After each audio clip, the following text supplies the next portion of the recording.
1999 The Podcast is a production of the Cage Club Podcast Network. For more podcasts on movies, comics, and all things pop culture, head to cageclub.me. To contact us with questions, comments, or just to say hi, send us an email at 1999@cageclub.me. You can find me on Twitter at probablyrealjb and Joey at Soulpot. And you can follow the show on Twitter at 1999 The Podcast. To support the show, please subscribe, rate, and review wherever you listen to podcasts. The show is written, produced, and edited by us.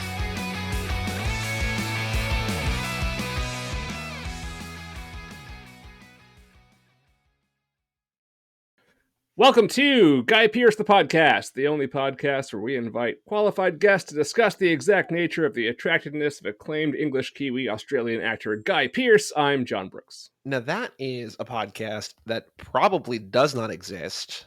And even though this is the only podcast taking a look at the films from 1999, that one is also probably actually one of a kind. I still don't understand the premise of it entirely. Like I got it, and then I lost the thread, and I don't know. But anyway, I'm Joey Lewandowski. I've forgotten what it is. This is 1999 the podcast. I'm John Brooks. For a movie that takes place almost entirely in 1996. Yeah, that's true. We're back with round 4, if you can believe it. And this is our dealer's choice round. And in this round, Joey and I have each picked 4 movies that we want to cover, but maybe wouldn't fit neatly into their own category. And we will conclude with one we both wanted to cover. So it's been a while since we had a real episode. We did something different this time. We kind of took a little breaky. Yeah, because I was traveling the world. You were traveling the world. I was finishing up the school year. And you also have some Fast and Furious stuff happening in your world now. So very exciting. Have you seen Fast X yet? Well, by the time this comes out, yes. As we're recording, no, it comes out tomorrow. Okay. Was it good? Yes. Great. God, I hope it's good. If it's not good, it's going to be very bad for us. I don't know what would make you dislike a Fast and Furious movie. So I think at this point, it can't. Well, this is not the podcast to discuss this, but 8. I did not like 8 the first time I saw it. I would be very, very curious how we would have reacted to 8 if we had been doing the podcast for several years leading up to 8. But we started after 8 and kind of grew to like that movie more or whatever. But yeah, I think based on the reactions I've seen, I'm going to really much enjoy this movie, and we're not going to mind watching it twice a year for the rest of our lives. Great. That's good news. Yeah, so we had a nice little time off. We had a fun mini episode between that we usually shove between regular episodes, but we're back into our regular 2-week rotation now. And before we get to all of that, we do have a brand new segment that we're adding to the intro because lots of stuff to talk about here. A segment that we're going to call 1999 in the news. Ooh. So item number 1, Joey, the Blair Witch is back, baby. Oh, like current news. Yeah, 1999 in the news. According to John Squires at Bloody Disgusting, relatively unknown British horror director Oliver Park, who's most recently directed the modestly well-received The Offering, has been hired to direct for Lionsgate, a reboot of the Blair Witch franchise. Squires adds, of particular note, the production company attached to the project is Haxan Films, the film team behind the original Blair Witch project. These details have not been confirmed by Lionsgate at this time, but both Daniel Myrick and Eduardo Sanchez are listed as producers. No word yet on the approach the film will take, but if they're looking for suggestions, Chelsea Weber-Smith made some good ones in our Blair Witch Project episode. So Chelsea sure did. Might be a cool new addition to the Blair Witch mythology or another remake of the first movie. So. Man, did we talk about on that episode that when Wingard and Barrett made theirs and they made they made the movie called The Woods? Then like, surprise, it's Blair Witch. I'm like, no, don't do this, man. Like, just do a movie in the woods. You don't need to. And I haven't seen that, but I do want to.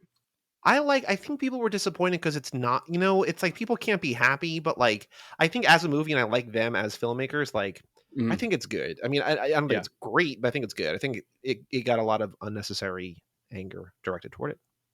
I feel like there's quite a bit of mythology there to mine, Yeah. and you don't have to make another found footage. I mean, or you could even make a found footage one, just a different kind of found footage movie. But we shall see. Item number 2 in the news, and this is big, and I'm sure it's currently sending friend of the pod Mark Hoffmeyer into a Oh, they already have plans to cover it. frenzy Don't you worry about this. of delight. According to Variety, Gene Simmons of Kiss and Gary Hamilton, the chairman of Arclight Films, have announced a new production company, and first on the dock, get it, is Deep Water, which Variety goes on to describe as a survival thriller directed by Deep Blue Sea director Rennie Harlin. Quoting Variety, scheduled to go into production later this year, the film tells the tale of an eclectic group of international passengers whose plane, en route from Los Angeles to Shanghai, is forced to make an emergency landing in shark-infested waters. The terrified group is forced to work together and overcome their differences if they hope to escape their sinking plane and the frenzy of sharks drawn to the wreckage. That's right, Rennie Harlin is reuniting with his favorite movie star, a bunch of sharks. There's nothing I want I want to find someone who loves me the way that Rennie Harlin loves sharks. Variety goes on to quote Harlan, I've had my greatest successes when working with planes or sharks. Getting, getting to combine those two of my favorite thriller elements in a character-driven action adventure is a dream come true. I can't wait to take the audience on the scariest plane ride of their lives. Gene and Gary both are very old friends, and I am excited to rock and roll through the friendly skies with them. Hell yeah. Hell yeah. I love that Rennie Harlin was like, you know what works? You know what's worked in my movies before? Planes and sharks. You know what this movie has? Both of them. Mm-hmm. So like a real Deep Blue Sea sequel that isn't a Deep Blue Sea sequel, but we will talk about it when it comes out, I am sure. Item number 3, it's Haunted Mansion redemption time for Owen Wilson. Disney recently released the trailer for Haunted Mansion, the second, or third if you count 2021's Muppet version on Disney+, attempt at adapting the popular ride into a movie 20 years after the first attempt, starring Eddie Murphy. The cast is led by Owen Wilson, who gets a second chance at a giant haunted house movie 24 years after The Haunting, and this one should be a lot better. Wilson is joined by Lakeith Stanfield, Rosario Dawson, Tiffany Haddish, and Danny DeVito, with Winona Ryder, Jamie Lee Curtis, Jared Leto, and Hassan Minhaj also making appearances. It's directed by Dear White People writer-director Justin Simien, who also wrote and directed 2021's horror comedy Bad Hair. Haunted Mansion will be out July 28th. Did you watch the trailer for that? I've seen part of the trailer before some movie in theaters, and I was like, this is like a kid's movie I don't need to see. And then Lakeith Stanfield showed up, and I was like, God damn it. I guess I'm going to watch this movie. It looks really great. And I was watching it thinking about the conversation that we had with Dahlia, being like, they just needed to go much bigger with the CGI. Just like go crazy with the CGI in the Haunted Mansion. And this looks like that movie, although a lot more fun. Yeah, it's a very enjoyable trailer. I hope they knock this one out of the park. I'm very interested that Justin Simien's doing it.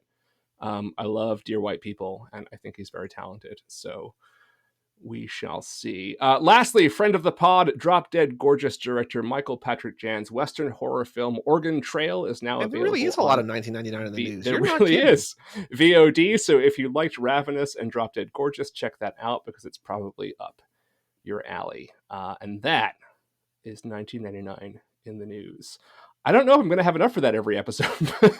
So Joe, on Too Fast, Too Forever, you know, we've done now like more than, actually, like I could give you, I have a list here. We've done like well over 100 movies in total. And we have done 166 movies. And there's also like every actor in Hollywood is in one of these Fast and Furious movies. And so whenever something comes up, he's just like, dude, we just talked about it. I'm like, dude, we just talked about a lot of things. Like, it's just like, there's like the more we do, but also like, that's like 4, not like direct sequels to movies we've covered, but like basically direct things from what we've talked about. It's weird. Like the more we do the podcast, the more things will relate to things we've already talked about, but that's a lot for like 2 or 4 weeks, right? Like it's wild. Most of this crossed my radar in the last like 3 days. So, I know. Yeah. Crazy. crazy. It is pretty wild. I was just going to mention the Blair Witch thing, but I was like, oh, it keeps coming in. So anyway, 1989, keep showing up in the news, and I'll Yes. I'll keep I'll keep covering you. All right, our movie today is the second we have discussed of three films from 1999 involving Michael Stipe, who served as producer alongside Oh, Sarah right. Price Yeah. Hmm. and Jim Mackay. It's also the third of three American fill-in-the-blank films. And director Chris Smith, who would go on to direct the documentaries Yes Men, Collapse, and related to the third Michael Stipe movie of 1999 that we have not yet covered, Jim and Andy, The Great Beyond. He also directed the documentaries Fire, about the disastrous Fire Festival, and Operation Varsity Blues, as well as the miniseries The Disappearance of Madeline McCann and Bad Vegan, all for Netflix, and most recently the miniseries Branson and 100 Foot Wave, both for HBO Max. Oh, and he also produced a little something for Netflix called Tiger King. It stars nobody, because it's a documentary, but it features as its subject aspiring filmmaker Mark Borchardt, as well as his best friend, the late Mike Shank, who also provided the film's score. Today is my first pick. It is American movie, The Making of Northwestern. So, Joey, what is American movie about? This was tough because I was like, it could be again one sentence or it could be a lot more, but I kind of found a sweet spot sort of in the middle. So hopefully this does it justice. In 1996, Wisconsin, Mark Borchardt wants to be a filmmaker to make his dream film Northwestern. He doesn't have the money though. Just about nothing in his life is going right. So to raise money to make the film and to get actors interested in the project once again, he decides to complete his short film Coven. The goal to sell 3,000 VHS tapes at $14.95 each to raise the money to make Northwestern. Things don't go well. Basically, no one's good at the jobs they're given, and Mark isn't a very effective director or communicator. Eventually, they complete production, and after a lengthy post production process with all sorts of problems, they have a world premiere of Coven, which sells out. Mark continues to look forward to his next film with his film financier, Uncle Bill. Although, unfortunately, a post movie title card says that Uncle Bill passed away in 1997. But for Mark, silver lining or something, he left Mark $50,000 to finish work on Northwestern. It's, and like people get mad at each other and, he swears a lot and gets angry and Yeah, goes through a lot of different, life issues. And we can talk about that more in the back half. But yeah, that's true. That's what happens.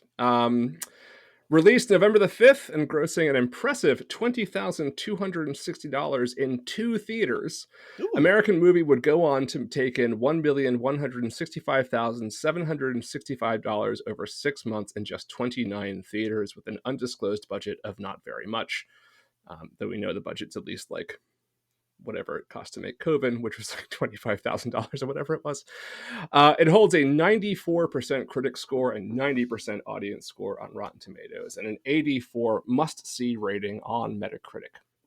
Further, Metacritic lists 0 negative reviews and only 1 labeled mixed. With a score of 50, that comes from a critic I literally grew up hating, the late Jay Carr of the Boston Globe, who died in 2014 at the age of 77, who felt the movie was too gimmicky and too indulgent of its subjects and or preoccupied with using them for humor. As Carrie Rickey of the Philadelphia Inquirer, the lowest of the positive reviews, wrote, quote, "It's never entirely clear whether Borchardt is an object of ridicule for documentarian Chris Smith. The other widespread criticism is that at 107 minutes, the movie overstays its welcome." But the film gets 7 100 ratings as well from the San Francisco Chronicle's Edward Guthman, the New York Daily News' Jamie Bernard, Baltimore Sun's Ann Hornaday, the Washington Post's Michael Sullivan, the New York Times' Janet Maslin, the Chicago Sun-Times' Roger Ebert, and TNT Rough Cuts' Sarah Raskin, a newcomer to our Rough Cut roster. We haven't had wow, that a one woman. before. They're so Yeah, progressive. I know. It is Guthman who is most effusive and gushing in his praise, refuting any allegations of exploitation. He concludes, quote, "What's amazing about American Movie is its heart and tact. There's no cheap shots here, no mocking of Borchardt, his movies, or his working class beer and beef jerky milieu. Instead, Smith has made a film that's warm, funny, and brave all at once. I was sad to see it end." Borchardt won't win any prizes for his movies, but there's something in his dogged persistence that's captivating. That's why American Movie cuts so deep. It's about the American dream, about not giving up, and about being true to yourself. American Movie also won the Grand Jury Prize for Documentary at the 1999 Sundance Film Festival, the People's Choice Award for Best Documentary at the Denver International Film Festival in 1999. It's been named one of the 1,000 greatest movies ever made by the New York Times, and has been recognized by the International Documentary Association as one of the 20 greatest documentaries of all time. It also landed on the top 10 lists of 33 critics for 1999. So let's pour ourselves out some peppermint schnapps and some soda, and talk about American Movie. Joey, who we got today? Our guests today are the co-hosts of This Ends at Prom, Harmony Colangelo, and returning guest and returning champion, BJ Colangelo. Cool. We'll be right back with Harmony.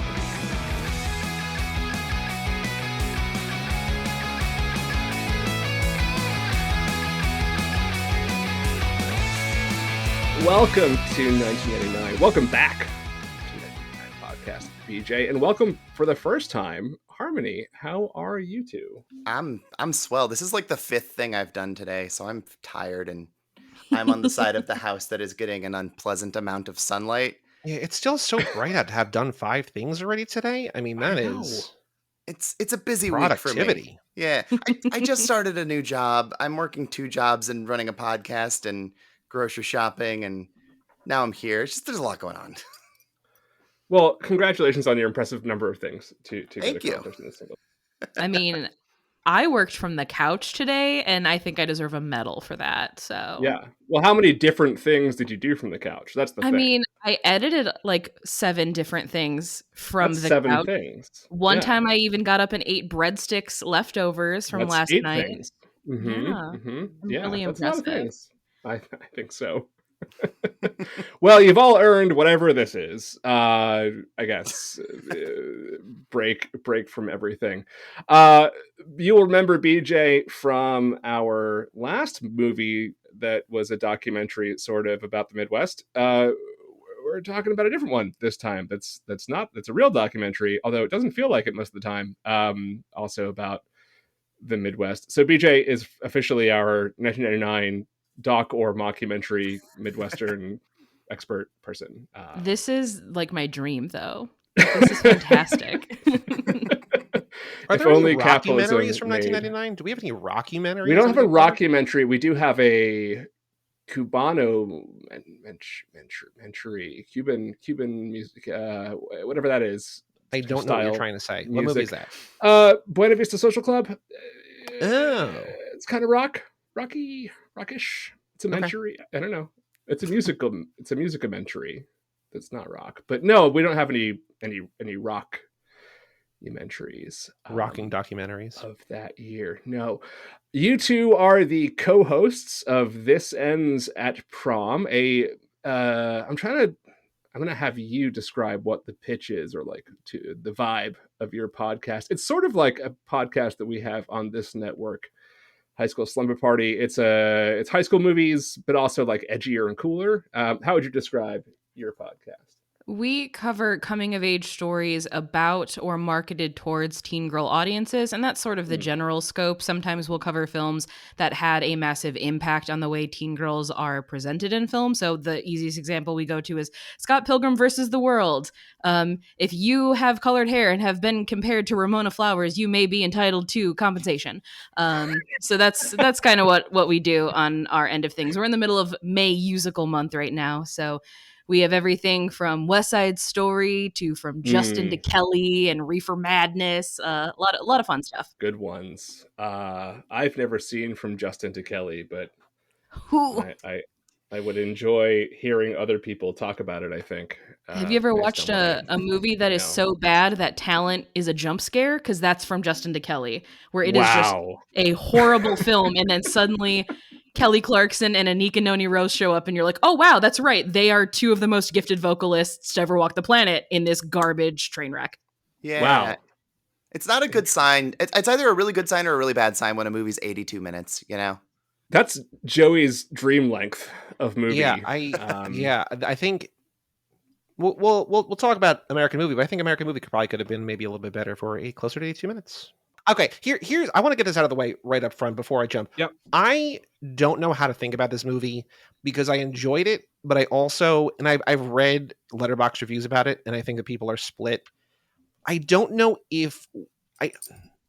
It feels like we're both laughing at him and with him, and I don't know where I land because this is the first time I've ever seen this movie, and like I think so much of it is so genuine and earnest and charming, and part of me is also like this also doesn't feel great.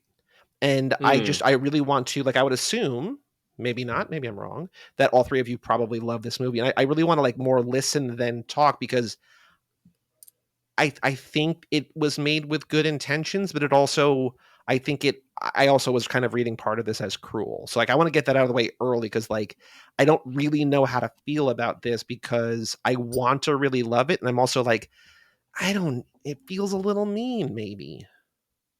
I definitely do not feel that way at all. So I'm very excited to talk about Yeah, this I don't movie. I don't either. But I do get where you're coming from. I mean, certainly there were reviews even at the time that felt that way. I mentioned that in the intro that Jay Carr, basically that was his gripe, and the people who were sort of lukewarm about it, that's pretty much what their gripe was.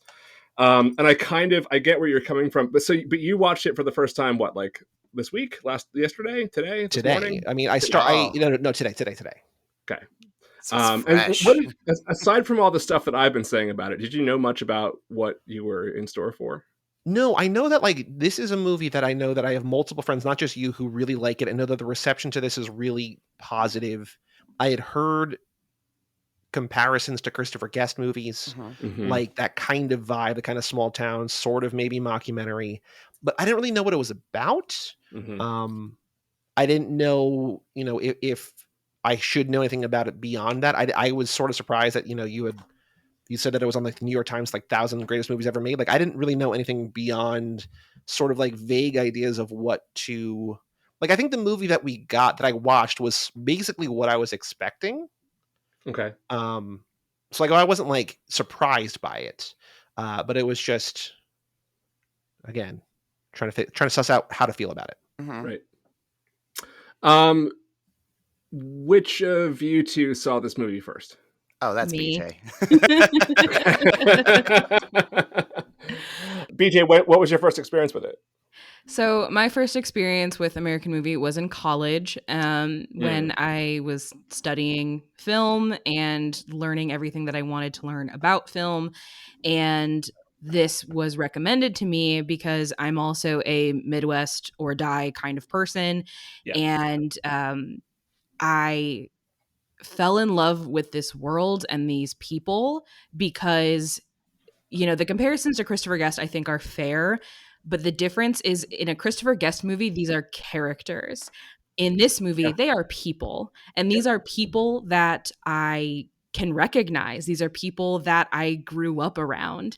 And so for me, there's something that feels very warm and inviting about the decay and gray and rust of this, outside of Milwaukee sort of area, and what it is like to dream of bigger and better and have none of the resources, because this is not an underdog story. This is not a Cinderella story. This is somebody trying like hell to make their dreams come true and not being able to fucking do it. And I think that speaks to me on a level that is hard to really put into words because it's a state of being that I think I'm constantly living in.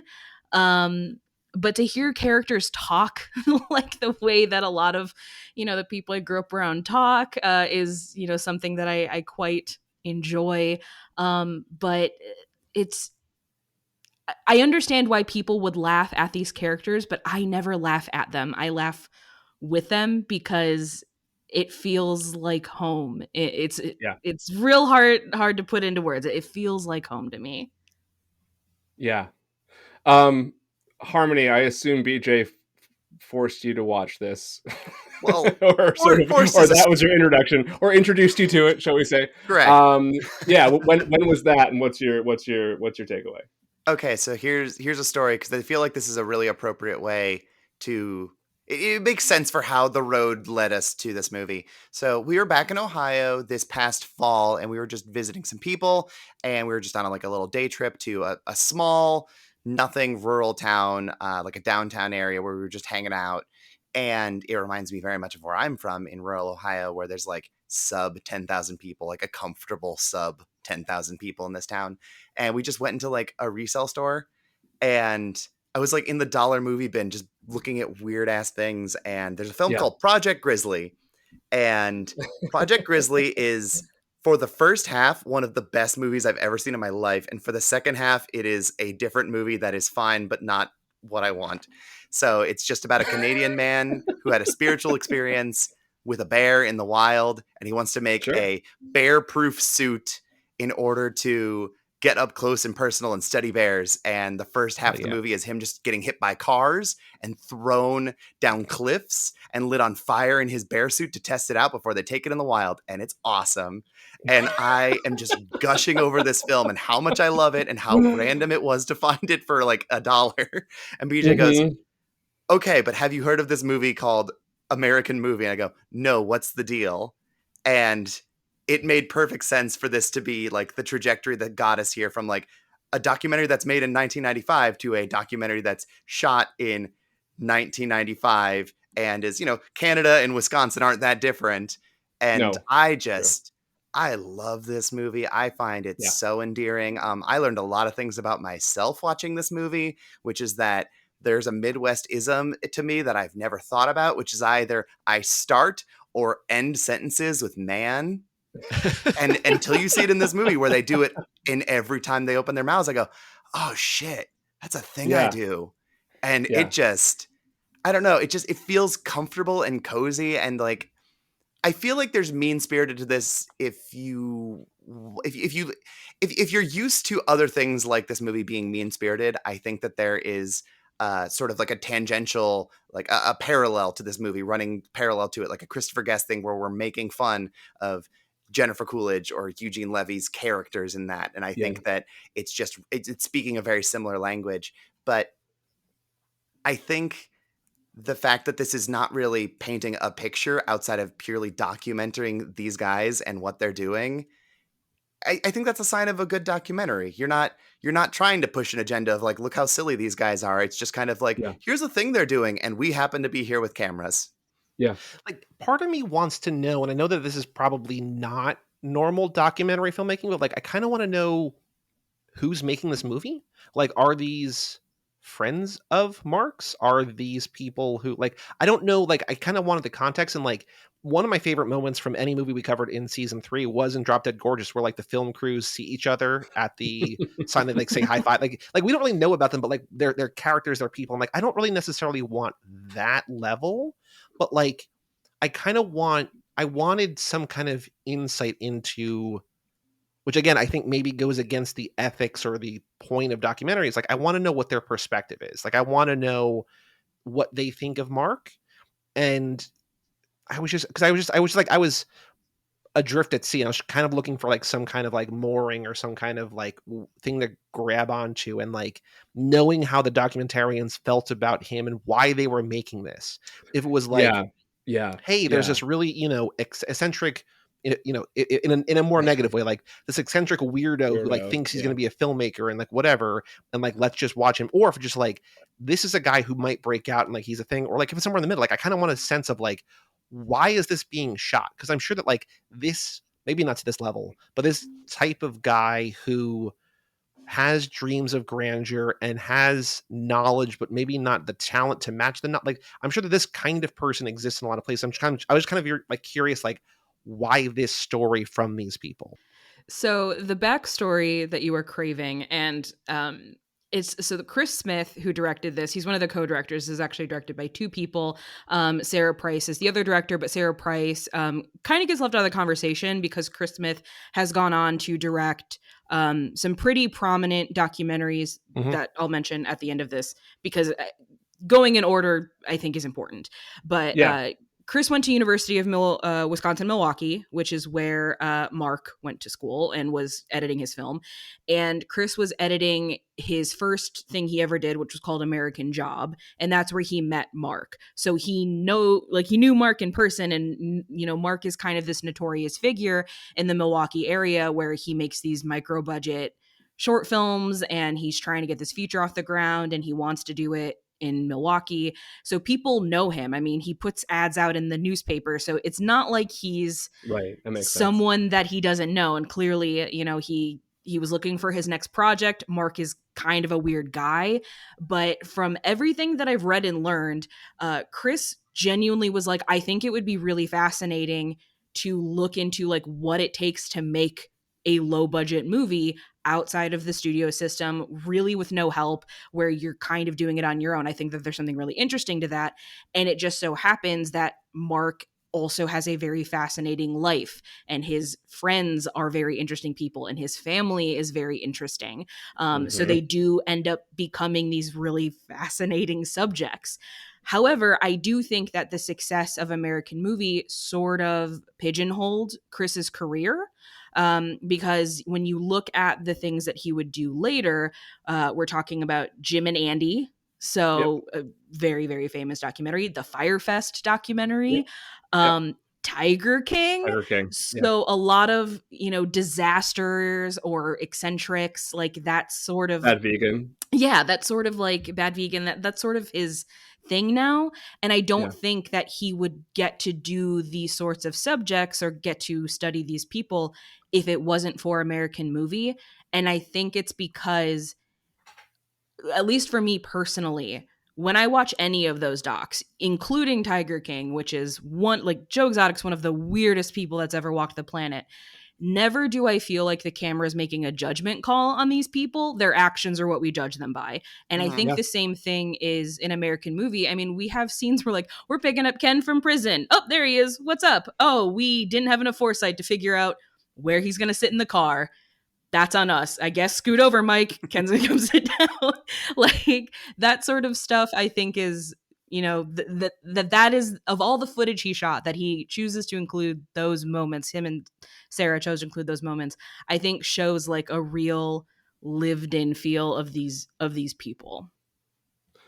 I completely agree with you. And one of the things, Joey, I also have always wrestled with exactly what you're talking about. And of course I have, a couple more decades of experience watching this movie than you do. So I've been able to think about it more. But one of the things that I think, to BJ's point, and I think this really encapsulates it, that my kind of frustration with the movie is exactly the reason why I think all of it works, which is that I constantly find myself wanting Chris to sit down with Mark and be like, so why are you doing this? What do you love about movies? What is this all about? Why do you love horror? I want to get in this guy's mind more, but that's not what this movie is. And I think if it was what that movie is, then it would paradoxically teeter on the verge of exploitation, because I think it would it's not a psychological study of Mark Borchardt. It's here's this guy who just loves making movies and it's all he wants to do. And this is how far he's willing to go to do it. And he's very weird and his friends are weird and they're all very funny, but they are just funny. That's who they are. It's not, these aren't scripted lines that they're being fed. Mike Shank really was that funny and that talented and that weird. And that's just who he was. And it's okay because it's not, I mean, we're so used to kind of the sort of, tailored documentary style now of The Bachelor, that we kind of assume that whenever we see something funny, it's edited that way. But no, these people are just fucking funny, and they kind of know they're funny, and also kind of don't. And it's that perfect, I don't know, that perfect blend that makes it work so well. I truly don't think that Mike Schenk understands how ungodly hilarious it is that he's talking about taking acid in a hospital. God, it's every little thing about Mike that is the best. Every single time he comes on screen and says anything, BJ and I just went, God, I love Mike. It's when he's just talking about something, he just ends it with a little Yeah. These little moments that are just perfect. Like when like to put into perspective how much people love this movie and also love him, when Mike Schenk died, there was a like small battle at work of who was going to get to write his obituary. Like so many people are touched by these people because I think everybody feels very seen by them, even if they don't want to admit that they feel seen by them, because by doing so it's like, you feel seen by these fucking losers, and it's like, yeah, I do, and I guess that makes me a fucking loser too. Yeah. And also, like, let's also, like, Mike was a profoundly gifted musician. Like, Oh my god, yeah. astonishingly gifted musician. His music was beautiful. His technique is beautiful. And I feel like part of what makes the movie work as well is that he found in both Mike and Mark. I mean, you can say that Mark lacks, subtlety or technique or whatever when it comes to making film. But there's also something very, like, he has a real natural gift. Like, he really does understand what makes movies great. Have any of you guys seen Coven? I have seen Coven. What do you think of Coven? I honestly, like, it's not the best thing I've ever seen, but I've certainly No. seen way worse. Yeah, it kind of rules. And I think like Mark has a really good grasp on genre. Like, to me, when I watch Coven, I'm like, this is somebody who knew exactly what he wanted to make and did not have the resources to bring his vision to life. Like, that's what it feels like to me. So I have a question for the two of you, or Harmony, if you've seen it too. Like, just for framing, because at the end, at the world premiere, they show like a minute or two of it in this documentary, right? And they show like, I think it seems like the first like minute, and then they show like a minute of just like quick cuts and stuff. Like, is that linear in Coven, or is that jumping around just showing different scenes? Yeah, it's like a sizzle reel, basically. Okay, yeah. Good. Okay, because I will say, so I have friends who are like, oh, what was the movie? What was it? Money Heist? What was the terrible movie that came out like a year or two ago that people were, hold on, I gotta look this up. But my one friend was just like, this is the worst movie I've ever seen. And I'm like, you don't know bad movies until you've watched a lot of horror movies. Because I feel like if you watch horror, the bar for like worst thing you've ever seen goes real low. Because like horror is like where a lot of people cut their teeth. And like if a horror movie is bad, it's like real bad. And I will say the first like minute or so, like, it's like it looks like a pretty effective, good low budget horror movie. Like, I would be interested in seeing Coven. I think it looks, from the amount of like actual garbage that I have watched, both willingly and unwillingly, it looks like he knows what he's doing, which sort of seems to contradict like almost all of his behavior in this entire documentary, because it seems like the actual making of the thing is absolute chaos, and you see what he makes, and it's just like, oh, that's pretty good. So a question that I asked BJ, because I have not actually seen Coven, but I say, like, we finished watching it this most recent time, and I say, okay, is Mark bad at what he's making, or did he just make films at the wrong time? Because my theory is, having this come out in 1999, we're about to go into the new millennium. Like, we're obsessed with Y2K. We're obsessed with the future. VHS is on its way out. There's so many things that are not working in his favor. But if he had like popped this movie out in like the early 80s, maybe even the 70s, he would have been such a bigger deal. It's just, he's too late for the kind of movie he wants to be making. Or he could have made it for like $1,000 today and put it on Vimeo for $3.99 and made the money. You know what I mean? Like, I think we appreciate specific like indie qualities now in a way that we did not appreciate during like the 10 basically from when Coven's coming out to like maybe 10, 11 years later. We were like, no, it's too cheap. We don't want that as a society.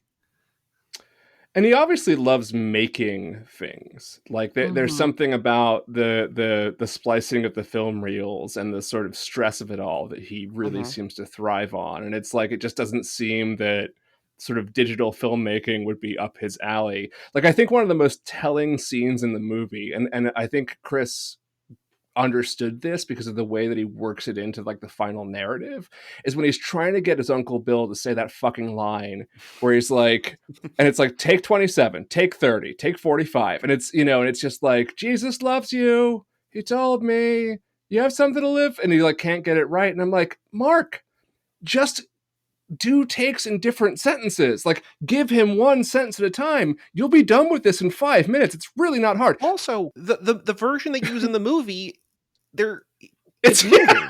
It's like awful. a different, like they didn't use any of it. Like they're shooting it stationary in a driveway, and then the version in the movie, he's like driving down the highway. It's like, where'd all that go? Well, that's AVR, right? That's like, Yeah, or whatever. Yeah. The audio because is probably too much just wind noise and camera noise. Yeah, so that's what he's doing. So like when you see though the final product, it's like, oh, you're also like a very talented editor. The theory that I've always had is I think that Mark would have made a fucking killing as an editor because he has an eye for pacing, he has an eye for genre, he knows how to splice a good film, he knows how to make this happen, but he wanted to be a director. He wanted to tell his stories, and had he, kind of bit the bullet a little bit and been like, screw it, I'm not going to be able to be a director, but maybe I could be an editor, I think he would have had a really, really thriving, successful career as an editor. But that's just not what he wanted to do. He wanted to do his dreams or die trying. And there is something about that I just find so magical, as so many of us are like forced into our survival jobs and doing things we don't want to do because we got to keep a roof over our head. And like, sure, I could absolutely say you're kind of being a shitty dad and you should probably have a more stable career to help your children. And you should probably do things that don't require you to try to snake money out from your elderly dying relatives. Like, that's shitty behavior. I think we can say that while at the same time say, yeah, but he's got this like moxie that like I'm not brave enough to pursue, and that's something. For real though, like he could have probably been a good editor. There's a place for him somewhere in the film industry, somewhere that's not in Wisconsin. And like that's part of the problem, is that he's the only person anywhere around him making movies. So he's like an island of himself with some people who are just along for the ride. But I think that him wanting to make the movies that he's doing, like, that speaks so much to me and like the qualities of indie filmmaking, because he's like, look, Mark has a very poetic but kind of melodramatic way of speaking. All of his word choices are impeccable. But like he looks over like a shitty parking lot and like a dead field of grass. He's like, look at these dead trees and these gray skies and these rusty cars, and like it's bleak, but like there's warmth of that because it's going to be spring eventually. And I think there's something to him wanting to make a movie that feels like what he knows for where he lives, because the Midwest in particular is severely overlooked as far as like cinematic exports are concerned. Oftentimes like Hollywood and various places like the coast in the South will fly to the Midwest and film period pieces in the Midwest because it's not updated at all. So everything is run down and old and gray and worn. And he just wanted to tell his story about where he's from and what it's like there. And I think that is so, like, I can't knock that at all. I respect that so much. Yeah. No, I think I completely agree with all of that. And like, Joey, I think the other thing that's worth kind of considering when you're talking about sort of, are they the joke? Is this kind of making fun of them or not? You have to also remember like the time of when this is, in terms of like the line between documentary and reality television not existing in the same way that it does today, where we have this sort of other form of documentary and reality television that is often exploitative, that like didn't really exist in 1999, right? And also that like the very notion of like the cool documentary also hadn't really come into existence at this point. Of the 100 highest grossing documentaries of all time, 9 of them were released before the year 2000. So the whole sort of landscape of documentaries and the whole kind of, sort of public understanding of them, I think, has shifted a lot. And this was before like Bowling for Columbine and Fahrenheit 9/11, and like, when documentaries became a viable kind of commercial enterprise. So I think a lot of that feeling has to do with like the way that we think about documentaries today. And I think Chris Smith also is also incredibly influential, like and incredibly successful in that field. But I also think that's kind of maybe part of your unease. I don't know that it really was like this was a documentary that was a indie success before that was really a thing, and it became a real big thing like in the next decade. Like one of my favorite, I don't know if genre is the right word, but like one of my favorite genres of documentary is like movies about movies being made. Like I Yeah. love like Lost Soul, like the Dr. Moreau doc. I Oh love like yeah. Jodorowsky's Dune. Like I love things where it's just like exploring, and Hearts like of that's like Darkness. this is that. Like it's exactly that. I think that I was just struggling for the perspective, and I like Jodorowsky's Dune is different because like that movie didn't exist and just like what if, but like and Yeah. Lost Soul is like, this guy is insane. Like we're gonna just like we all agree that this dude is a lunatic, right? Like Richard Stanley is like Yeah. a nut job, and like let's just like watch him like sneak back on his set after it gets kicked off, right? Like that's crazy. But here I'm just like, I don't know what the perspective is. But, like this is exactly the kind of thing that I want to see, because like whether it's major motion like multi-million dollar blockbuster movies that didn't happen, or a movie that costs a couple $1,000s or whatever Coven cost, right? Like I just love the art and craft of actually making film. And I think if I will say when, not if, when I watch this again, I will like it a lot more. But I just, again, not to be a broken record, I just was looking for like the way in, like the angle, like if I should be okay laughing, at all. Have I either of you, I know the answer for Harmony, but have either of you ever seen Giuseppe Makes a Movie? Yes. Okay. Giuseppe Makes a Movie to me feels like the spiritual successor of American Movie. But obviously it's a little different because Adam Rifkin is directing it and he's like a Hollywood director. Giuseppe Andrews is kind of the star and he is somebody who's acted in Hollywood. But I think there is a genuine love of movies and love of utilizing your resources, and also a love of not forgetting, quote unquote, the little people in this world, that I think both of those films capture very well. And that is a movie that doesn't exist without American Movie. Yeah. And in terms of like, is it okay to like laugh with them, laugh at them sort of thing? I think for me, it's never been a question because these are people that I'm so familiar with that it just feels that like that's my natural reaction. But I have watched this movie with people who are not familiar with the Mark and Mikes of the world.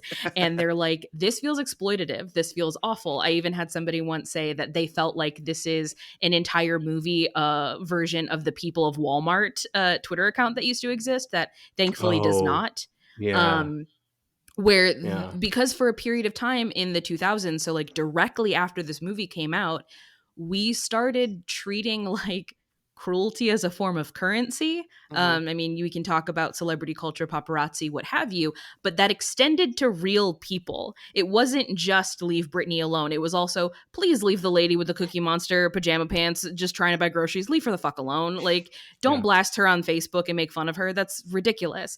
But we hadn't gotten there yet. So immediately after this movie comes out, we then dive into a 10-year period where we are the meanest we have ever been to like fellow man randomly for no reason outside of like systemic abuse. We're just being shitty assholes to everybody and being praised for it. You're going to go viral. You're going to have a cool YouTube video of you making fun of the fat person walking to the beach. Like, that's just the world that came right after this movie's release. So I think it feels a little uncomfortable because it resembles something I think a lot of us know is bad and was a really bad period of our culture. Yep. I would 100%. agree with that completely. I think if you're going to compare it to like People of Walmart, it's like, well, this movie is a matter of like consent, because like Mike and Mark and all of them, like they're wanting to be filmed, but maybe if this makes you feel any better about watching this movie, I think it takes a really even keel as far as like people's perception in the movie to what Mark is doing, where like one of his brothers is like, I don't know, I thought he was going to grow up to be a serial killer or something. Yeah. And the That was a other very people are funny like, line. I really Which respect maybe, his yeah. dream. I don't know, but like Yeah. it's taking both sides, so it's just it's like a Rorschach test. It's you see whatever you want to see in it, but if this is like Agreed. Yeah. any kind of clear indicator of us as a viewer, what you're going to get out of this or how you're going to respond to this movie comes down to, do you want to see Mark succeed? Yeah. I want to see him make his movie. I want his movie to be great. I want people to love his movie. And therefore, I am earnestly on board with this whole experience. And I think like the flip side to what I was kind of saying before, that I like part of me wants that interview where we get to really get into Mark's soul, but like I'm glad that we don't. I think the flip side to that is that I'm also like, he might not be as good of a person as I think he is. Like, there's a sense of me that's like, there might be a way of portraying this guy where he's really problematic and fucked up. And like, but that's again, it's not what this movie is interested in doing, right? It is remarkably removed from its subject and just trying to, like, it has a thesis, it has a story it wants to tell, but it doesn't, it's not judgmental one way or the other. I think it could have been, and it could have been a different and maybe equally good movie, but more problematic, like if it had been one way or the other. Again, like part of me sometimes wants to know more about Mark, but then I'm like, if I did, would I still root for him? Because there might be some like darkness to this motherfucker, right? And I don't know about. But yeah, I really like, that's what I admire about the filmmaking, and I think I think Chris Smith is a great filmmaker. He's made some absolutely incredible things. I think that, I mean, he's a human. So like we get little bits and pieces of him where like he drinks too much and he's trying to get Mike to break sobriety and he's getting angry and his mom's like, I hate it when he drinks too much. So like, that there's that also feels like really strong for where I grew up. But I think that there is something to that, but this movie is about Mark, but it's not about Mark. Mark is the captain of this ship. Yeah. But the movie is about the ship. So it's about Mark's movie, not really about him. At least that's how I kind of think of it. Did Northwestern ever come out or no? No. Is there, because I know that on the DVD or the Blu-ray or whatever for American Movie, I know that Coven exists there. Yep. Do they ever go, is there like a follow-up? Like what, did he just not get his act? Like whatever happened to Northwestern? He's done plenty of interviews and stuff. I mean, you could probably find him talking about it at some point. But yeah, he never made Northwestern, but the positive things that do exist is that, one, he did sell out Coven, especially after American Movie, because everybody wanted to get their hands on it. You can now get on the waiting list. They do reprint it on VHS, of course, every so often. And I think that that's kind of been a major part of how he has been able to stay alive. He gets called on. Him and Mike for a while would do like little cameo bit appearances. Like they're on an episode of Family Guy. Like they just pop up as themselves.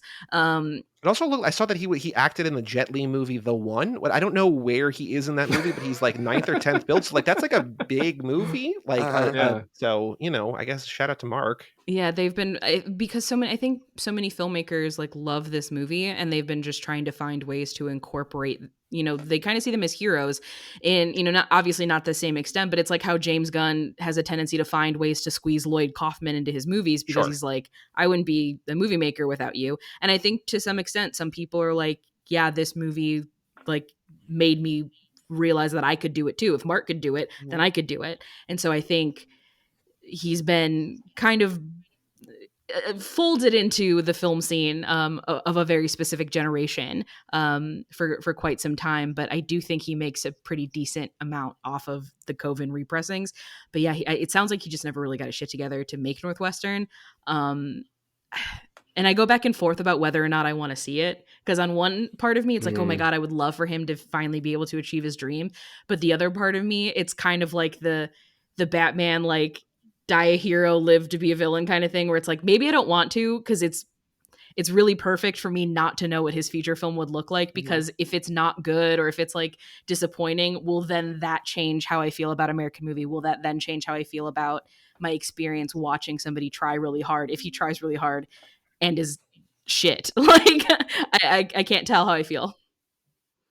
But I think honestly, like, that is kind of how he felt about making the movie the whole time during it, which is that, I mean, I'm going to take a long time. I think he took longer than he needed to make this, because it took like 3 years to make a 35-minute film.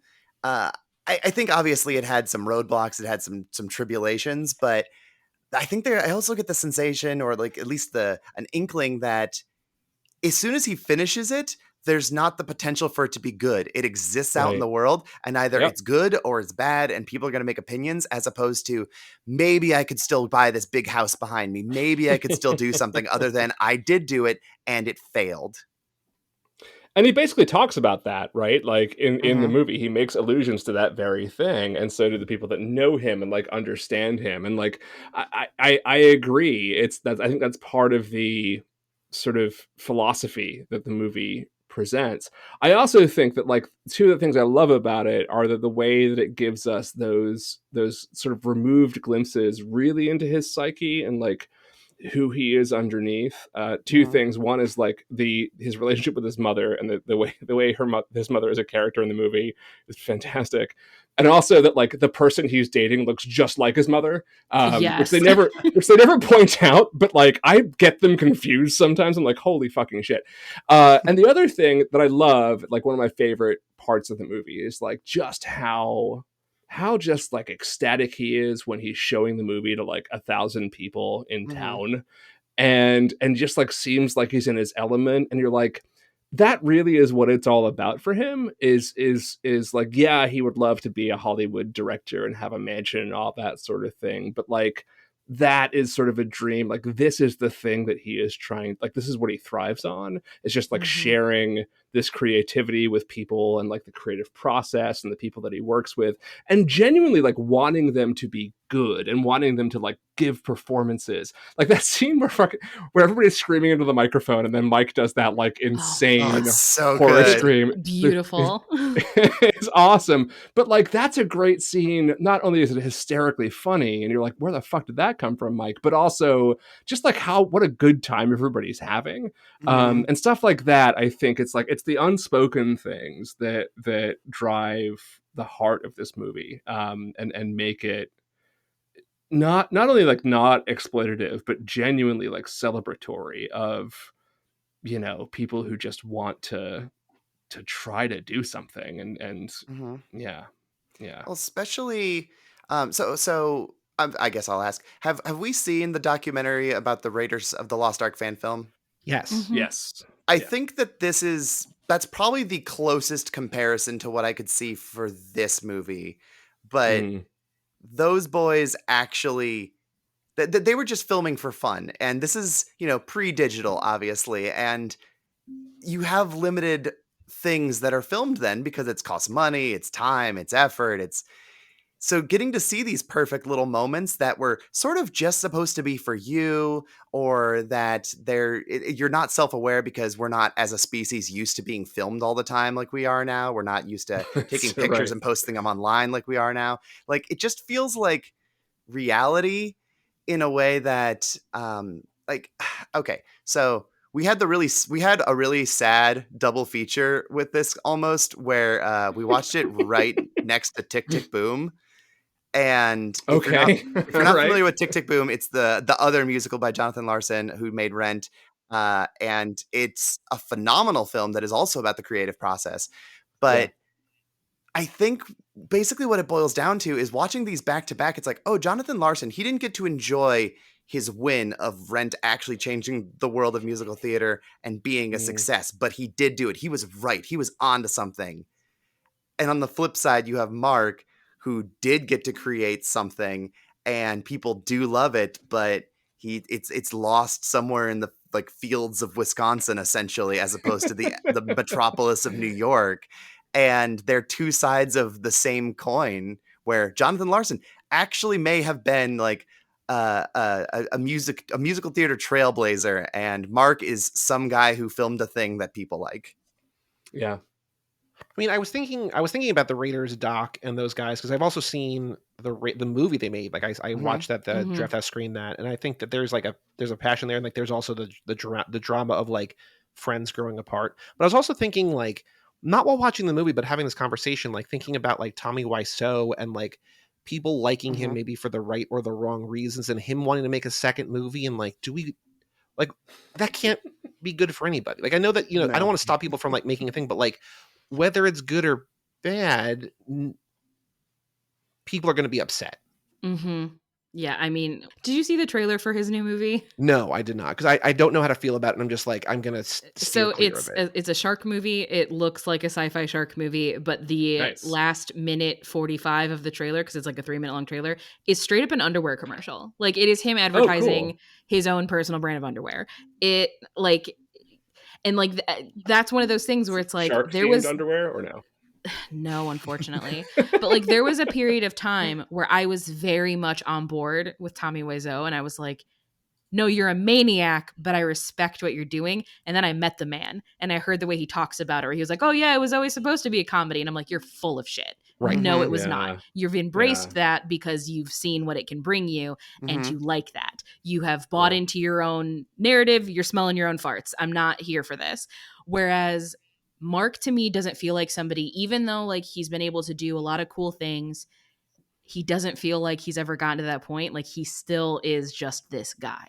Mhm. And I want him to stay that way. And I don't know if that makes me a selfish person, because it's like, well, I don't want him to leave the expectations I've already put upon him. But you know, I'd be lying if I said that Mark does not mean something to me as somebody who has made movies. Like I made a feature film because I got a terminal cancer diagnosis and didn't die, and I wanted to make a movie before I died, and I did. And I would not have done it if I didn't have an example of someone like Mark, where it's like, oh, I can do this. I can make a movie with no money in Cleveland, Ohio, with people that I know. Fuck it. If he can do it, so can I.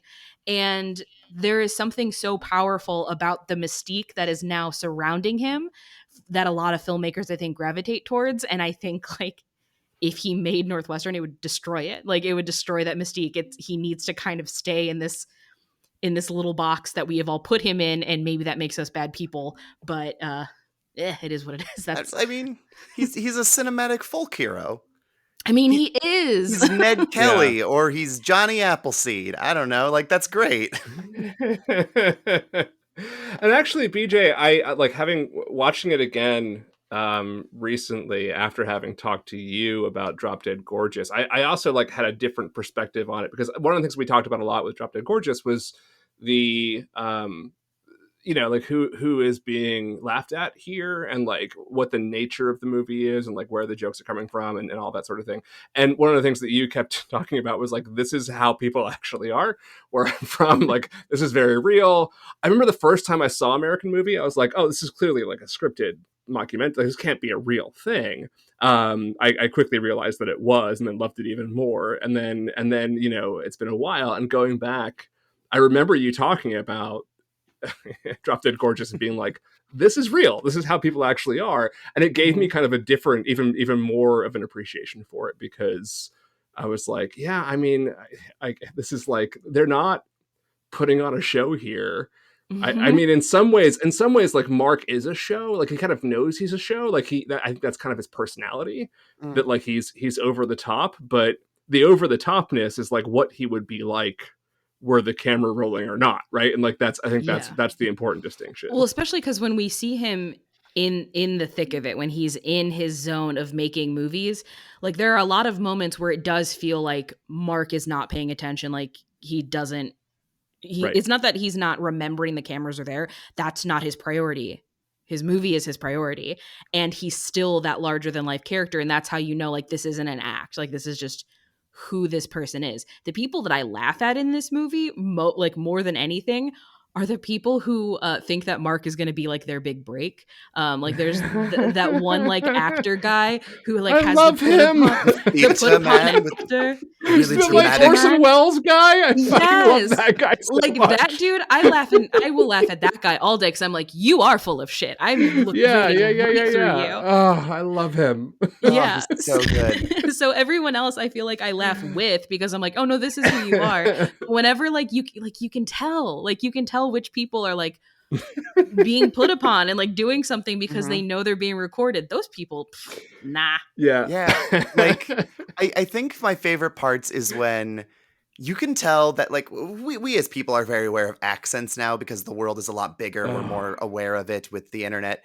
But these people have no insecurities about their dialect in the slightest. So like there's that story that Mike's telling where he's like, yeah, so Mark comes over with a bottle of vodka, or maybe I have the vodka, or someone has the vodka. And it's a long circular story where he says vodka like 14 times. And Yeah. it's like there's not a hint of like, I don't know, I'm talking and I'm telling a story, and Yeah, this is how I talk. it's Yeah, not yeah. he's not changing how he speaks at all. There's not No. any concern whether or not the story's interesting or not. Like, it's great. Well, Yeah. and because Harmony even points out too, the way that Mike says, because I say vodka because I'm an insufferable theater dork who Vodka. spent their Yeah. entire life trying to get rid of their Chicagoland accent, but Mike says vodka, like VAKKA, which is There's how some my vodka. mom says vodka. Like if Yeah. I'm like, Mom, what are you drinking? Oh, I got me some vodka and some Mio. And I'm like, all right, Yeah. thanks, Ma. My Mhm. favorite line about a beverage in this movie, though, is it's a new product from Coca-Cola called Surge. And I was like, ooh, nice. Little They surge. jack Bill up on caffeine. What do you think of that, Bill? What do you think of that, Bill? Bill's just Oh, coked out of his Bill. mind on Surge. God. Like, if there's anyone to feel bad for in this documentary, it's Bill, who's clearly being taken advantage of every Well, step and of the way. also, like I think that another again, like part of the approach to the documentary that I think is so wonderful is like there's clearly a really tragic story there with Mhm. Bill that Chris Smith kind of alludes to and gives you enough of that you kind of can fill in the blanks. Like there's that scene where his dad was like, "Oh yeah, I used to be like a professor," Mhm. and you're like, "What the what the fuck happened?" And they don't tell you what happened, but like that's also kind of part of the beauty of it, right? Like Mm-hmm. he is kind of being exploited, but also like I feel that they knew a different Bill who would like really be gung-ho about this, and like I don't know, it's really really interesting, like the stuff that again it's the stuff that you don't get, the stuff that you don't see and don't hear and aren't told, I think is also just really important to like the very precise responsibility with which the story is being told, and Mhm. yeah, I love that. And the other thing I think about too with Bill is that as much as I'm in my heart of hearts, I'm like, they're taking advantage of this poor old man. There's also a part of me that's like, maybe Bill just doesn't fucking care anymore. Because Yeah, I know no, so yeah. many old people that once they get to that age, they're like, I don't care. Like, whatever. I don't got time left for this shit. No one And tells me anything. no one tells me anything. So it's No, I'm like, done. I'm it's done.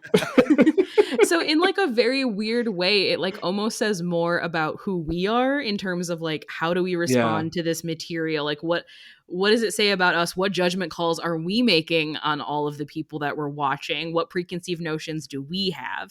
And I think ultimately that's why this is such a compelling piece. Yeah. Because either it feels like home or it makes you uncomfortable or sometimes both. Mhm. And this, like Drop Dead Gorgeous, this is a movie that lives in my bones. This is a movie that is Mm, fundamental to who I am as a person, and love it. I gotta navigate that shit sometimes, and that's Yeah. okay. So I have a question for you, because I think you were the one who mentioned this before when I mentioned Christopher Guest, that like those are characters that we're supposed to laugh at. Like, I, not being from the Midwest, being from New Jersey, if you could not tell from my accent, which I didn't think I had an accent. People were like, "Oh no, you definitely do." I'm like, "All You right, don't fine." have an Um, accent. I don't It's know I what it's the not fuck you're nearly the talking New about, Jersey but accent that I Oh think no, of it's not the when I Jersey think of it. Shore. Yeah, no, Okay. no. Which that's a whole other thing. But I see the Christopher Guest characters as people he knew, or types of people he knew that he is both like laughing at, but also laughing with, like he genuinely loves and sort of wants to be around. Like, do you find compassion for those, or do you think that they're all just like there for ridicule? Like, do you, because I mean, these are people, like you said, that these are people that you know, that you grew up with, that like both in this movie and Drop Dead Gorgeous, like they're like, you like these because it reminds you of a certain type of person. Like, do you think that same thing is true of Christopher Guest, or do you think that he is being more cruel than kind to those kind of people? I think the brilliance of Christopher Guest is that like why he's such a brilliant like satirist and good at parody and all of what he does is because it's all rooted in love. So like he absolutely knows which parts to play up to get the laugh because he knows what is funny because he's a very talented comedian, Mhm. but his movies would not be effective if there was not some affinity for those Right. people. Okay. And I guess like I'm going to counter something. So you're from New Jersey. How do you feel about the characters in a movie like Welcome to the Dollhouse? Because I haven't seen that in forever. I can't really. Yeah, oh, I because know. like that's another movie that like really speaks to me, and that's not Midwest. That is it's Jersey, but that experience feels painfully Midwest. I mean, New Jersey feels like the Midwest of the coasts. It is the from Midwest anything of the I East Coast. see. Well, a lot of New Jersey's identity is like being near other places, Yeah. right? Like Mhm. it's near New York, it's near Philadelphia, it's near the water, it's whatever. So, BJ, I will rewatch because I've been meaning to rewatch Welcome to the Dollhouse. So I will rewatch it and I will let you know if I guess how I feel about it when I watch it, because I haven't seen that probably in like 15 years maybe, so can't remember, but It's a trip. Remember, it's the 90s. Yep. Just to say impartial things, not to sway your opinion. It is indeed a trip, and it is the 90s. I mean, it's Todd Salons, right? So like you kind of know what you're getting into. Yeah. But because like I feel like somebody like Todd Salons, or to some extent John Waters, they are constantly dabbling with these kinds of characters, and I think you never get to see characters in an American movie just as people. They're characters, and this time they're people. And I think that really is what makes it so special. Is documentarians will spend their entire lives trying to find like a centerpiece or a subject or whatever they want to call them that are half as interesting as Mike and Mark, and they're not going to find them. Right. Mm-hmm. True. Yeah. And I think that's why, like, again, I want to know their perspective, because it's like, oh, these people are like real weird. You know what I mean? Like, it's like I can't not tell their story, because like, who's like these people? Right. Yeah. So, do you guys have a favorite line from the movie? Because mine is that what you want to do with your life? Suck down peppermint schnapps and try to call Morocco at 2 a.m? Mine is aesthetically, I'm not ready, which I use all the time. Oh, Like God. if I'm like, getting ready to go somewhere and I don't have my eyebrows on, I'm like, aesthetically, I'm not ready. Oh gosh, I'm probably gonna misquote it, but it's when they're shooting the druid scenes, and it's one of the ones everyone always goes to, but it's so perfectly. Mike is like, "Can someone put my tarp on my drink on the tarp so it doesn't freeze?" And this is like right after or before Mike is being like, "Try to look more intimidating." Yeah. and then my favorite, I said this to John between the intro and this, but your AT&T Universal card has arrived. Oh God, kick fucking ass! I got a MasterCard. I don't believe it, man. Life is kind of cool sometimes. Yeah. Oh God, what's the other one? Is like, I'm not gonna tell anyone I won $50. And also the bit where he's like, about playing the lottery is like, sometimes you lose, but when you drink or do drugs, especially when you do drugs, you always lose. But like, there's something profound to that, though. Like, why is No, that for sure. not like why was Everything there Mike never, says is profound. He's the best. why was there never like the way that they put like read posters in the library for school, or like crack is whack kids? Like, I just want like Mike Schenk being like, when you do drugs, you always lose. Yeah, but play the lottery because you might win.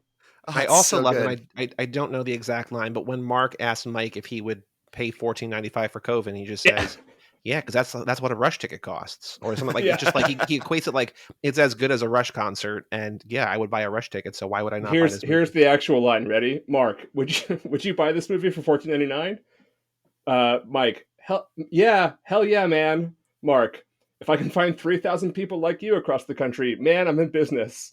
Mike, of course, man. I mean, shit, that's what Rush tickets were.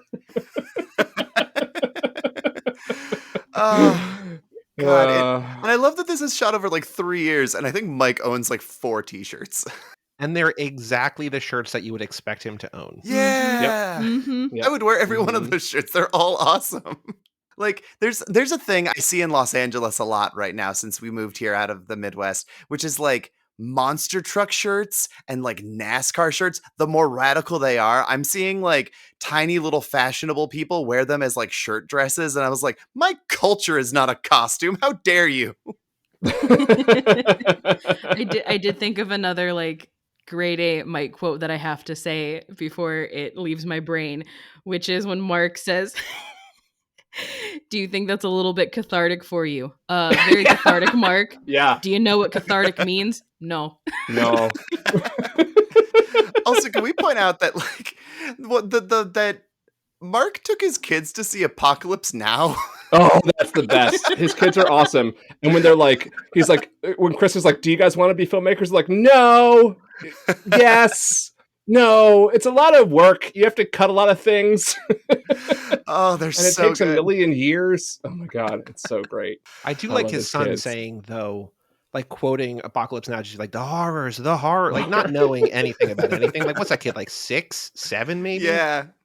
I mean, yeah, that whole thing, like, there was a thing trending on Twitter this week that was like, what was your like favorite movie as a kid that was like definitely not a kid's movie? And just seeing this so many, like mine was Serial Mom, and it's like, Mine yeah, was I was Return like, to Oz. Yeah, I was like yeah. 6 years old being like, I'm so excited I could shit, or I'm so happy I could shit. And my mom would be like, stop that. You can't say that in public. It is also a theme of this podcast is like people who saw movies way too young that they should not have seen. So, yeah. I remember Return to Oz being like my favorite movie in like 3rd grade. I can watch it now. I'm like, what the fuck is wrong with me? Holy shit. This is a fucked up movie. But it's still pretty rad. All right. So it is time to wrap up. And Joey, I turn it over to you for your recalibrated set of questions. Okay. So Harmony, as our first time guest, you get to go first. Great. What is your favorite movie of all time? I was asked this question earlier today at my new job, which is at the Vidiots Foundation. If you happen to be in Los Angeles, like they're super tight. They said, what is your favorite movie? And my answer was, for the first 28 years of my life, I just defaulted to saying Kung Pao Enter the Fist because I quote it a lot. And Boy. it's a compelling answer that brings up interesting discussions, but I don't think that's correct anymore. So I defaulted to Tremors because I've watched it 3 times in the last week, and I love it with my whole heart. Wait, what was the Tremors news that just came out this week? That I saw BJ tweeting about Tremors and like people. Was it what happened this week that you were tweeting about Tremors, BJ? Oh, I was tweeting about Tremors because Harmony was watching it for something else that she was doing. And I said that we need to have a petition to bring asswipe back into the cultural lexicon because Fred Ward says it really good. But what was great is that somebody then messaged me and was like, oh, is this your first time watching Tremors? And then immediately corrected themselves because 1, no, it is not my first time. And 2, Harmony has a graboid tattoo. So they're like, yeah, I forgot you're married to somebody who has a graboid tattoo on their leg. I'm an idiot. Right. Okay. So Love yeah, it. so it was just on in the house. That's what it was. Okay, got it. Mhm. Okay. I mean, it didn't help that like it was still in the DVD player, so I would get up in the morning and just watch it again. So it's like Yeah. I'm 10 years old and I'm just turning on TNT on a random Saturday and going, "Oh, hey, look." Mm-hmm. No, the Tremors news was that the Dune 2 trailer came out. So Well. Yep, got some sandworms. sandworms. Okay. So now Harmony. Yes. Do you have a favorite movie of 1999? Gosh, I don't know. I'd have to look at the list. You look it up while I ask BJ Yeah. You do that. the other question. So Okay. normally, BJ, there's 2 questions. One would be, what's your favorite movie that features someone from this movie, but like a different movie, but like that doesn't really apply Yeah, here. doesn't So work. instead, the unique question for this episode is, what is your, I guess other than this, if in case this is the answer, what's your favorite documentary of all time? Oh my God. So this is a really hard one because the important of cinema part of me says Paris is Burning, which Okay. is one of my all-time favorite movies. But if I'm being honest, the answer is Dear Zachary, a letter to Oh boy. from his father. Hate that. I that one. Oh boy. Okay. Dear Zachary is one of the most unbelievable pieces of documentary cinema ever made. It is a movie that I revisit whenever I am afraid I have become too cynical, because I need a reminder that I am a fucking human being with emotions and that things do break my heart, and that I care about people, even people I've never met. And Dear Zachary does that for me. But it is also a movie that I always tell people, I think everyone should watch this movie once and never again. I would never subject somebody to return visits, but I don't think any movie ever has emotionally affected me quite like that movie. That was a movie that like I reacted so like viscerally because I was just like I it's a lot. It's a lot in every single way, and I'm just like Yeah. it's not like I don't think I knew what I was getting into when I watched it, and it just like I was like ooh no, it's that It is like it is powerful one of choice. it's one of those things where like we talk a lot about the ethics of true crime right now. I think that's like a big topic of discussion. And Dear Zachary to me is an example where it's like you can tell an incredibly powerful story, an engaging story, an informative story without exploiting people and without having to sensationalize things by just focusing on the human elements and the injustices that allowed things to happen. Like that is the thing you focus on. And it is so effective, and the movie like just eviscerates me emotionally, but then at the same time wants me to fight against everything bad in the world. Like I feel like I just got injected with something where it's like I gotta fight the man, because it was just such a failed, terrible experience every step of the way. But then it ends on such a beautiful, positive moment where it's like I walk away from it and I feel okay. Good answer. Mm-hmm. Thanks. I watch a lot of things. You also had that at the ready. Like, I'm glad that I don't have to answer my own questions because I don't know the answer to most of the questions I ask. Yeah, Joey, But do you like documentaries in general? I don't even know this about you. Like, I watch a ton of I them, but I don't even know if you watch. Yeah. While Harmony answers the more difficult question, maybe, of favorite 1999 movie, I will figure out what my favorite documentary is. It might be Stories We Tell. Sarah Polley's Stories We Tell. I like that movie a Yeah, lot. that's also a great one. I mean, automatic Sarah Polley, whatever. It's definitely up there. Mm-hmm. Mm-hmm. I mean, So I know Harmony? what my favorite documentary is, but fortunately, I have a Letterboxd, which helps me There you go. answer I all will of these follow you on questions. Letterboxd. I mean, no one should follow me on Letterboxd because I don't use it right. I mostly just use it to keep track of movies that I like, so I don't rate things correctly. I only rate things I enjoy. But American Movie is one of the 5 films from this year that I gave 5 stars. So how about Look that? at that. Okay. But if I had to pick a favorite, so there's a Detroit Rock City poster right behind me, and in my heart of hearts, I want to pick that one, but it can't be that one. And also, I'm like, I just rewatched Galaxy Quest for the first time in a while, and I really love that. But no, the answer is The Iron Giant. It's so good. The Iron Giant's amazing. All great choices. All great. Keep listing 1999 movies that are where we have not covered yet. Although we did cover Iron Giant on Too Fast, Too Forever for the Vin Diesel lap that we just did. Mm-hmm. Yeah. I will say, in terms of my favorite documentaries, I love Stop Making Sense, which is that's a rockumentary kind of, right? Just a concert film. It's wonderful though. And then I also love all the John Boy stuff that he does for SB Nation, like all the Dorktown stuff, like the history of the Seattle Mariners is like a 3.5 hour, very slow, told over like an Excel chart, basically, that I just think is the most captivating. Even if you don't care about sports, the Dorktown stuff is just, I think, like the best filmmaking that I've seen in forever. So, people you're paying to be in shorts. Yeah. If I might make a suggestion for a rockumentary, because it's my favorite documentary. Ooh. What is it?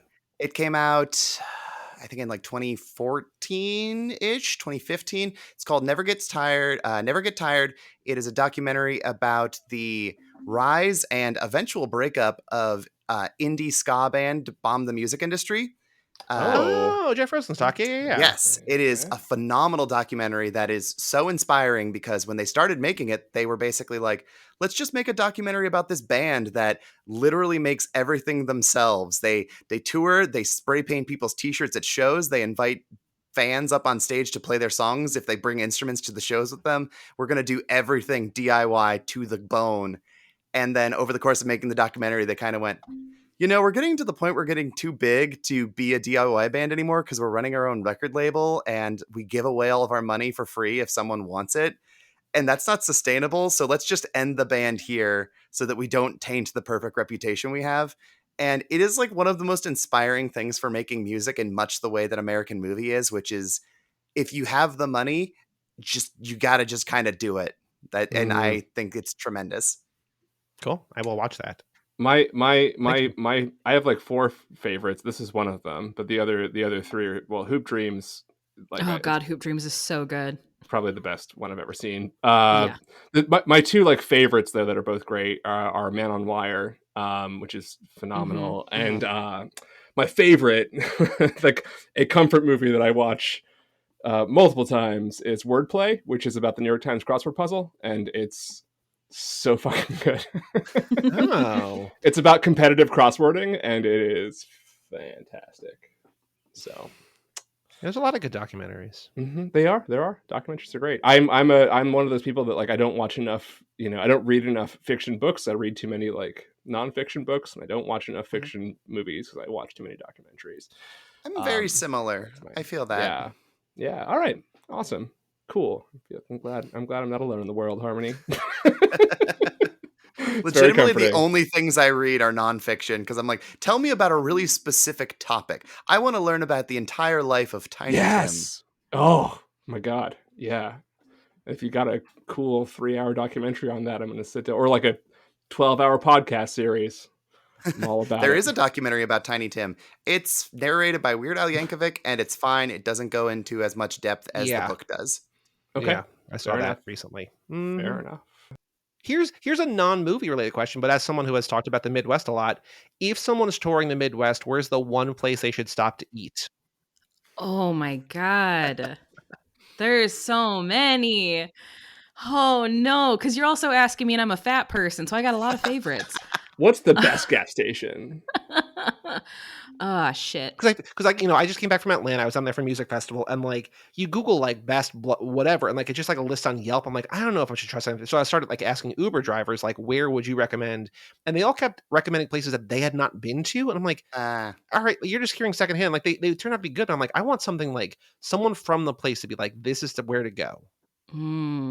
Oh man, this is difficult. Like, okay. Did you grow up in a big city, or were you near a big city? Yeah, I grew up outside the Chicagoland area. Where I grew up is like the midpoint between Chicago and Milwaukee. So like, what's always surreal when I watch American movies when he's at like University of Wisconsin Milwaukee, and it's like, oh, I used to sell merch at shows there. Like I've been there a lot. But if do you have a preference? Okay, here's an easier question. Do you prefer butter burgers or Chicago style deep dish pizza? Okay, so Chicago style deep dish pizza, that is a thing that we give tourists when they come in, like someone from out of town. Okay. I do like it, but like tavern style is the correct Chicago style pizza. I've never had tavern style. It's tavern style is the bomb.com. It's so good. What about Butterburgers? Thoughts on Butterburgers? Butterburgers are good. My best friend growing up, her parents owned the Culvers in our town. Really? Wow. So okay. I like kind of lived off of cheese curds for like 3 years of my life. Butterburgers are delicious, but if we're gonna recommend any Midwest, I'm doing this specifically because Harmony is here. I'm gonna shout out a Cleveland place. Mayhall's 20 Lanes. It is a bowling alley / dance party, like 90s looking, like Saved by the Bell opening credits wall splattered dance party, a 1970s dad lounge bar with also a bowling alley, and like it is. And they put on punk shows there. And they put on punk shows there too. It is like Love the coolest place in the world. They have a little kitchen in the back that you have to like walk up to the counter and order. They have the best fried chicken on the goddamn planet. Like I dream about this chicken. It is so good, and it's because it is Midwest and no one gives a flying shit about health or making it healthy in any way. It is so good. I'm trying to go to every baseball stadium. I've not been to the Guardians. I've not been to it's not Jacobs Field anymore. What's Progressive Field now. It's called Progressive. Is it Progressive Field? Oh no, they renamed the Gund. It's not the Gund or the Quicken Loans anymore. It's still the Progressive Field. No, the Romo Fijo. That's the Q, babe. I know. That's why I was like, Progressive. I was saying, I thought they renamed it to something dumb, and I went, oh no, that's the basketball stadium. Yeah, the basketball they named something stupid. So whenever I go to Cleveland, I will go to Progressive Field and the Rock and Roll Hall of Fame, and now this wonderful bowling alley with the world's best fried chicken. And while you were at Progressive Field, you were very lucky because Happy Dog, which is a restaurant that was across the street from where Harmony and I used to live, they also have a like satellite at the ballpark. Okay. You show up, you order your hot dog, and you have 40 different toppings to choose from. You can make it as crazy as you want. My go-to was always SpaghettiOs, shredded cheddar, and Andy's hot fries. That was mine. But you can get everything you've ever Peanut thought butter, of. And it is Fruit Loops, peanut butter, Fruit fried Loops. egg, Delicious. whatever you want. So good. Happy Dog is nationally ranked as some of the best hot dogs in the country. Yeah. And John, this is such a better question than any other question I've ever asked in this stupid podcast. What's the local cuisine like where you're from? That should be a new question, Joey. Nothing to do with absolutely goddamn anything. What's the thing you could gush about for 4 minutes nonstop? What's your favorite thing about What's anything? the food that people from your region don't actually eat, and what's the good stuff that they do? Like, nobody in Boston eats clam chowder. Like, it's not a fucking thing. Like, it's just something. The one thing I will say is, when it comes to hot dogs, though, and Happy Dog does not have this, but this is my Chicago coming through. Vienna beef is the superior hot dog to anything else. Fuck Nathan's, fuck all of it. Vienna beef. All right, that is the hot dog. You heard it here first. People really out there advocating for Nathan's? Some people guess. do, and I'm like, Okay, y'all are no. crazy. No. I think as far as like chain hot dogs are concerned, like big name ones, I think Nathan's is better than most of them, but like they're not like good. Agreed. Yeah, no, Agreed. Vienna beef it'll change your life. They snap. Yeah. So Vienna beef, tavern style hot dogs. Okay. Good episode. Yeah. Honestly, good episode. Very good episode. Thank you both. Thank you. Thank you You're both. welcome. What's the newest movie that you did on This Ends of Prom? Or maybe not newest movie, the next movie, because this is going to come out in like 10 days. We'll be doing West Side Story. Yes. The new one Which or the original one? The New new one. one. Because I don't Nice. want to have the brown face conversation. Oh, that's a good point. So you want to have the Ansel Elgort conversation? Yeah. I would rather have the Yes. Ansel Elgort conversation, because we've already had a sprinkle of the Ansel Elgort conversation when we did Fault in Our Stars. So now I get to really dive in, because it's like, hey, all this information came out during this movie, which is why he is barely in the trailer. Cool. Sometime, one day, someone will make a non-problematic West Side Story. In another 50 years or so, when it's Probably. time to Someday. do a new version in America. Cool. Looking forward to that. Joey, what's happening? What's happening next? All I know is that a weekend wasted is never a wasted weekend. Look out for frogs. We'll see you next time.